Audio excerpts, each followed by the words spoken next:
مینورنگ کے حوالے سے آرمی کا جو کردار ہے اس کے اوپر کافی روشنی ڈالی، ویڈیوز بھی دکھائی ہیں.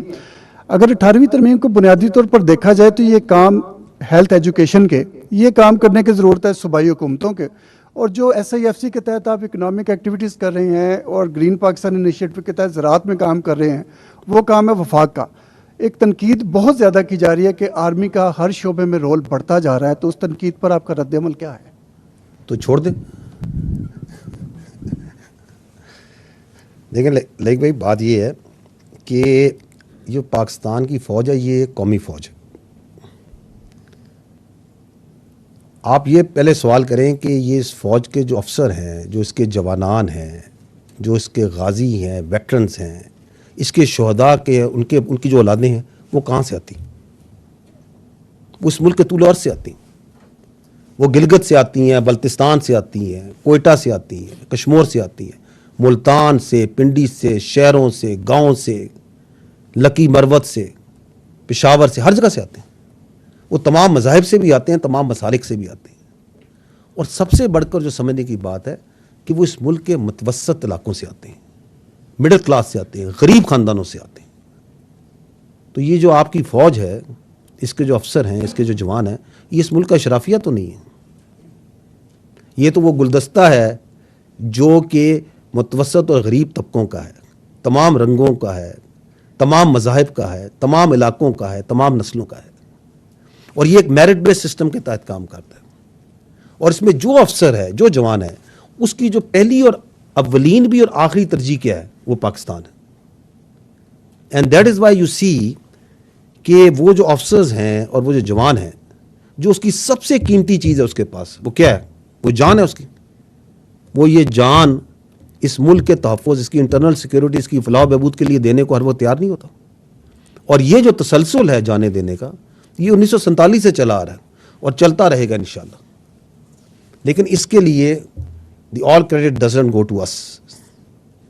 اس کا جو مین کریڈٹ ہے وہ جاتا ہے پاکستان کی ان بہادر ماؤں کو، ان ماؤں کو جو اپنے جگر کے گوشے اس فوج کو، ان قانون نافذ کرنے والے اداروں کو دیتی ہیں کہ ان کی وساطت سے وہ اس ملک میں نچھاور ہوتی رہی.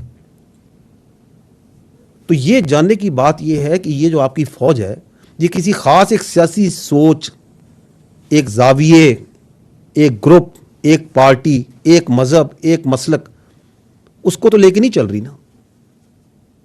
یہ تو پاکستان کو اور پاکستان کی ترقی کو لے کے چل رہی ہے، اور اس میں کبھی نہیں ہچکچائی. تو جو افسر، جو جوان، جو ادارہ اپنی جان دینے کو تیار ہے، تو اگر اس کو حکومت وقت یا کوئی بھی حکومت قانون کے مطابق کوئی کام دے جس میں پاکستان کا فائدہ ہو، تو وہ کیوں پیچھے ہٹے گا؟ کیا اس کے بعد منطق ہے وہ پیچھے ہٹے؟ تو یہ کام تو ہم کرتے آ رہے ہیں اور کرتے رہیں گے. اور آپ کو یہ بھی پتہ ہونا چاہیے کہ ہم سب کی سمجھتے ہیں کہ اس وقت جو معاشی آپ کی سیکیورٹی ہے، جو اکنامک سیکیورٹی ہے، اس کا ایک بہت بڑا چیلنج ہے پاکستان کو.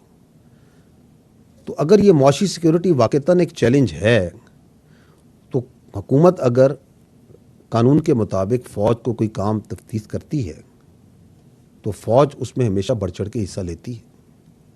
اور اس کے لیے اگر چاہے وہ SIFC میں ہو جس کا آپ نے ذکر کیا، چاہے وہ زراعت میں ہو، تعلیم میں ہو، صحت میں ہو، روزگار کے مواقع میسر کرنے میں ہو، جو بزنسز ہیں ان کی سیکیورٹی پرووائڈ کرنے میں ہو، قدرتی آفات میں ہو، تو جہاں پہ بھی جو عوام کی فلاح و بہبود ہے، اس میں پاکستان فوج being a national army and a representation of the middle and the lower classes of this country will never hesitate and has never hesitated. اور ہمیں یہ بھی معلوم ہونا چاہیے کہ ہم جو یہ دہشت گردی کے خلاف جنگ لڑ رہے ہیں، میں پہلے بھی یہ عرض کر چکا ہوں کہ اس کا علاج صرف کائنیٹک آپریشنز میں نہیں ہے. اس کے لیے ایک whole of the nation approach چاہیے تمام ڈومینز میں، اور اس میں تعلیم ہے، صحت ہے، روزگار ہے، معاشی اور معاشرتی ترقی ہے، بہت اہم ہے.